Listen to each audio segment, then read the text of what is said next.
Hello दोस्तों, welcome to commerce संसार। आज के इस वीडियो में दोस्तों मैथ कोऑर्डिनेट ज्योमेट्री में हम जैसा कि कंटिन्यू पढ़ा भी रहे थे और आज जो है दोस्तों क्वेश्चन नंबर 3 को हम देखेंगे, जिसमें दोस्तों कहा है कि निर्धारित कीजिए कि क्या बिंदु इतना इतना और इतना संरेखी है। तो दोस्तों संरेखी होने के लिए, कोलिनियर होने के लिए ये ज़रूरी है कि दोस्तों कि तीनों बिंदु एक ही लाइन पर हो। जैसे कि दो बिंदु है दोस्तों, ये दो बिंदु आपस में मिल गया। अब दोस्तों तीसरा बिंदु का अलग होना बहुत आवश्यक है।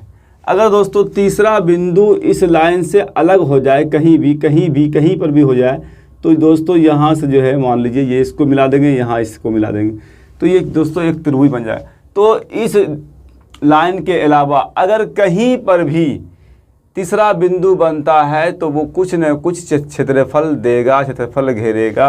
तो दोस्तों कुछ न कुछ तो उसका क्षेत्रफल होगा ही, चाहे वो प्लस में हो या माइनस में हो, जैसा भी हो, लेकिन देगा।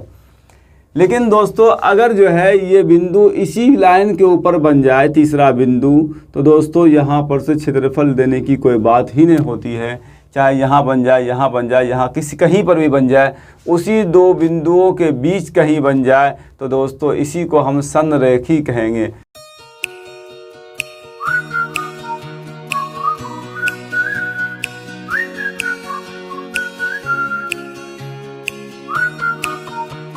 तो दोस्तों ये बात मालूम होती है कि यहाँ सबसे पहले हमें त्रिभुज का क्षेत्रफल वाला फार्मूला लगाना होगा। अगर इसमें कुछ क्षेत्रफल आ जाता है तो हम ये समझेंगे कि ये जो है संरेखी नहीं है। अगर दोस्तों क्षेत्रफल 0 होता है, मीन्स शून्य हो जाता है, तो ये समझेंगे कि बिल्कुल ये तीनों जो बिंदु है आपस में संरेखी है, एक ही लाइन पर है। तो आइए दोस्तों देखते हैं फर्स्ट क्वेश्चन इसका क्वेश्चन नंबर 3। तो यहाँ पर दोस्तों त्रिभुज का क्षेत्रफल निकालेंगे। त्रिभुज का क्षेत्रफल लिखेंगे इस तरह से, त्रिभुज का क्षेत्रफल। और तो दोस्तों त्रिभुज के इस क्षेत्रफल वाले फार्मूले से हम जो है ये सिद्ध करेंगे कि इस बिंदु, ये जो दिए गए मान जो है, जो दिए गए बिंदु है, वो संरेखी है या नहीं है। तो दोस्तों यहाँ पर ये पहला वाला मान जो है x1y1 होगा, यहाँ पर x2y2 होगा ये, और ये तीसरा बिंदु है तो ये यहाँ पर x3y3 कहेंगे इसे। उसके बाद दोस्तों यहाँ पर जो दिए गए फार्मूले हैं 1y2, और यहाँ x1 का मान दोस्तों यहाँ 1, फिर ब्रैकेट है x2y2 का मान दोस्तों यहाँ देखिए 3 है, 3 माइनस y3 का मान दोस्तों यहाँ माइनस का 11, तो माइनस प्लस का 11 हो गया। फिर दोस्तों यहाँ पर x2 का मान देखिए, x2 का मान यहाँ 2 है, 2 लिखिए, और y3 का मान दोस्तों यहाँ माइनस का 11 है, माइनस का 11 माइनस लगाया यहाँ फार्मूले से। y1 का मान दोस्तों यहाँ माइनस का 5। इस तरह से दोस्तों फिर x3 का मान दोस्तों यहाँ पर देखिए कि माइनस का 2 है, तो यहाँ प्लस है तो प्लस माइनस का 2 कर दीजिए, पहले से गुना करते ही उतार दीजिए। उसके बाद दोस्तों y1 का मान जो है यहाँ माइनस का 5 है, फिर दोस्तों यहाँ पर माइनस y2 का मान जो है यहाँ पर 3 है, 3 लिख दीजिए। इस तरह से सारे वैल्यूज को पुट कर देना है, रख देना है। फिर दोस्तों बोर्डमास रूल्स के हिसाब से आपको इसको गुना भाग कर लेना है। तो यहाँ पर 1/2 हो गया। ये दोस्तों 1 से गुना करने पर यहाँ देखिए 11 और 3 14, 14 को 1 से गुना करने पर तो 14 ही होगा, प्लस यहाँ पर देखिए कि 2 है इंटू 2 रहेगा, यहाँ पर माइनस का 11, माइनस का 5, माइनस का 16 होगा। यहाँ पर देखिए माइनस का 2, और ये 5 में से 3 घटाने पर 2 होगा। इस तरह से दोस्तों यहाँ पर भी 1 था, अगर चाहें तो आप 1 भी दिखा सकते हैं। फिर दोस्तों यहाँ पर 1/2, और यहाँ पर अब गुना किया तो 14 एकम 14, प्लस माइनस यहाँ माइनस, 16 दूना 32, यहाँ माइनस, और 2 दूना 4। अब दोस्तों सारे प्लस वाले को एक तरफ कर लीजिए। तो प्लस का दोस्तों यहाँ पर जो है ये सिर्फ 14 है, और माइनस का दोस्तों यहाँ पर 32 4 36 है। इस तरह से दोस्तों 1/2, और यहाँ पे 36 में से 14 घटाने पर, इनसे 6 में से 4 घटाने पर 2, और 3 में से 1 घटाने पर 2, माइनस का 22 आता है दोस्तों, और ये 2 एकम 2, 2 एकम 2, 2 एकम 2, माइनस का 11 वर्ग मात्रक क्षेत्रफल है दोस्तों, तो वर्ग नहीं होगा, वर्ग मात्रक इसका आंसर आ रहा है। तो दोस्तों हमने कहा था कि अगर ज़ीरो हो जाए, वैल्यूज अगर ज़ीरो हो जाए तो ये समझ लीजिए कि ये जो है दिया गया जो पॉइंट है वो संरेखी है, और यहाँ पे ज़ीरो नहीं हुआ बल्कि कुछ न कुछ इसका वैल्यूज आया है, चाहे वो निगेटिव ही क्यों न हो, तो दोस्तों ये संरेखी नहीं होगा। तो लिखेंगे अतः दिए गए निर्देशांक है आपके पास 1 और माइनस का 1 5 2 3 और माइनस 2 11 संरेखी नहीं है। इसको आप इस तरह से लिखेंगे, संरेखी नहीं है।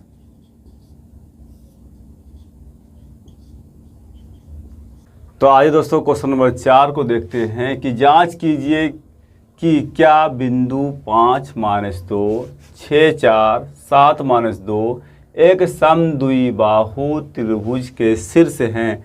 मीन्स दोस्तों ऐसा त्रिभुज जिसकी 2 भुजाएं या 2 कोण आपस में बराबर हो उसे हम समद्विबाहु त्रिभुज कहेंगे। तो दोस्तों यहाँ पर ये बात देखना है, ये जांच करके बताना है कि 2 भुजा यहाँ पर क्या बराबर हो रहा है। तो दोस्तों ऐसे कंडीशन में, ऐसे हालत में एक पिक्चर ड्रॉ कर लीजिए आप। सपोज मान लीजिए एक यहाँ पिक्चर है और यहाँ ABC है। तो दोस्तों इससे क्या होगा, आपको आसानी होगा दूरी निकालने में। ये देखिए 5 - 2, दूसरे को 6 4 और तीसरे को जो है 7 - 2। अब दोस्तों हमने जो है इसको एक नाम दे दिया है। चलिए कहाँ जाएगा ये कहना मुश्किल है, लेकिन फिर भी हमने इसको एक नाम दे दिया है ताकि हमें जो है भुजा की पकड़ हो जाए, ये भुजा और ये भुजा जो है आपस में बराबर है। तो दोस्तों यहाँ पर देखिए एक AB ले लिया, दूसरा BC ले लिया और AC ले लिया। अब इनमें से कोई भी 2 भुजा अगर आपस में बराबर हो जाए, ये ज़रूरी नहीं कि यही दोनों बराबर हो सकता है ये बराबर हो जाए। तो यहाँ 2 भुजाओं का मान के लिए हमने जो है लिख लिया। पहला मान क्या होगा दोस्तों, AB होगा। तो दोस्तों AB के लिए याद रखिए, AB के लिए 2 मान हमें चाहिए, A और B का मान।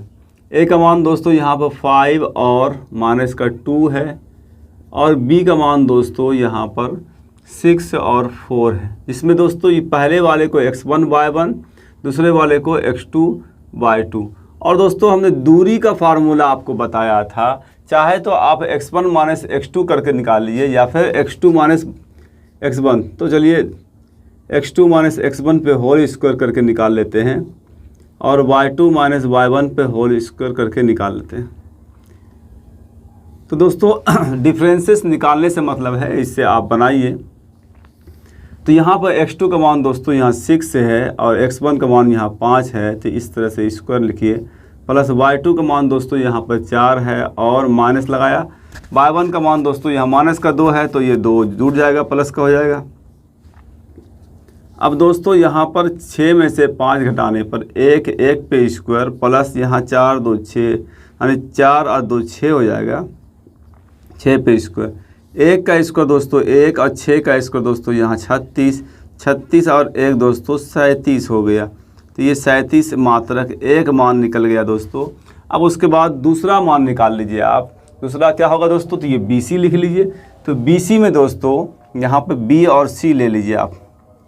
हर बार लिखिएगा तो गलती की चांसेस कम हो जाएगी, अगर नहीं लिखते हैं तो गलती होने की चांसेस बढ़ जाएगी। तो ये x1/1 होगा, ये x2/2 होगा, और फिर से उसी काम को करेंगे कि दूरी बराबर, यानी कि BC बराबर लिख लीजिए डायरेक्ट। तो रूट अंडर क्या होगा, x2 - x1 पर whole square plus y2 - y1 पर होल स्क्वायर। सेम वही काम करना है। अब x2 यहाँ 7 दिया हुआ है, 7 लिखिए, माइनस x1 जो है यहाँ 6 है, 6 लिखिए पे होल स्क्वायर, और y2 जो है दोस्तों यहाँ -2 दिया है। फिर उसके बाद माइनस लगाया, y1 का मान दोस्तों यहाँ 4। तो इस तरह से दोस्तों हम वैल्यूज को लिखेंगे। अब देखिए यहाँ पर 7 में से 6 घटाने पर 1 हो गया, 1 पे स्क्वायर प्लस यहाँ माइनस का 2 माइनस का 4 माइनस का 6 पर स्क्वायर। चलिए ऊपर लिख लेते हैं आपके आसानी के लिए। चलिए यहाँ पर तो लिखते हैं। तो दोस्तों 1 का स्क्वायर 1 और माइनस का स्क्वायर तो प्लस होगा ही, 6 का स्क्वायर 36, तो 36 और 1 37 मात्रक। तो अब तक दोस्तों आपने देखा कि दो भुजा जो है बराबर हो चुका है, यानी ये समद्विबाहु तो ये पक्का होगा। अब देख लेते हैं तीसरे को भी चेक करके कि समद्विबाहु है या फिर समबाहु है, ये भी चेक हो जाएगा। और तीसरा दोस्तों CA निकाल लेंगे। CA क्रम से घूमना है दोस्तों, A से B की तरफ आए तो AB हुआ, B से C की तरफ गए तो BC हुआ, और C से A की तरफ जाएंगे तो CA निकालेंगे। अब दोस्तों जब CA निकालना होगा तो पहले यहाँ CA का वैल्यू लिखना होगा। चलिए CA निकालेंगे तो C का वैल्यू लिख लेंगे। C का वैल्यू है दोस्तों आपके पास 7 - 2 और A का वैल्यू है दोस्तों 5 - 2। फिर दोस्तों यहाँ पर लिखा x2 - x1 पर whole square plus y2 - y1 पर होल स्क्वायर। उसके बाद दोस्तों ये x1 y1 है, ये तो पता ही है आपको। ये x2 y2 है, ये भी पता है। फिर दोस्तों यहाँ पर x2 का मान जो है 5 है, 5 लिखा, माइनस x1 का मान दोस्तों यहाँ 7 है, प्लस y2 का मान दोस्तों यहाँ पर माइनस का 2 है, माइनस दिया, y1 का मान माइनस का 2 तो माइनस माइनस प्लस का 2 हो गया, और ये स्क्वायर। तो इस तरह से दोस्तों यहाँ पर 7 में से 5 घटाने पर माइनस का 2 माइनस का 2 पर स्क्वायर, और यहाँ पे इत्तेफाक से दोनों एक प्लस एक माइनस का है तो कट के 0 हो जाएगा, और 0 पे स्क्वायर देने से भी कोई फ़ायदा नहीं है। फिर भी हम दिखाने के लिए दिखा दिया आपको। 2 का स्क्वायर यहाँ 4 होगा, 0 का स्क्वायर लिखने से कोई फ़ायदा नहीं। 4 का रूट दोस्तों 2 मात्रक। तो ये दोस्तों यहाँ पर ये क्लियर हो जाता है कि दो भुजा आपस में बराबर है, यानी यहाँ 37 रूट 37 आया, रूट 37 यहाँ भी आया, बी में भी। तो इससे क्लियर है कि ये समद्विबाहु त्रिभुज है। लिखेंगे अतः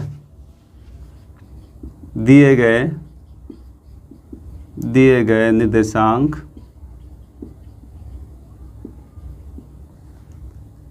समद्विबाहु त्रिभुज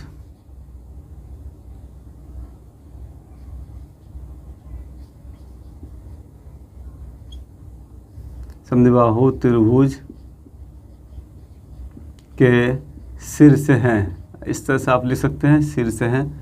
चलिए इसको और साफ लिख लीजिए, शीर्ष हैं। तो उम्मीद करते हैं दोस्तों वीडियो आपको पसंद आया होगा। वीडियो को आप लाइक करें। चैनल को अभी तक आपने सब्सक्राइब नहीं किया है तो सब्सक्राइब करें। सब्सक्राइब करने से ये फ़ायदा होगा दोस्तों कि आपको हमारा वीडियो सबसे पहले मिलेगा, और बेल बटन को दबाकर ऑल ज़रूर कर दीजिएगा ताकि नोटिफिकेशन भी आप तक पहुंच सके। तो दोस्तों मिलते हैं अगले वीडियो में क्वेश्चन नंबर 5, 6 को लेकर के। तब तक के लिए जय हिंद।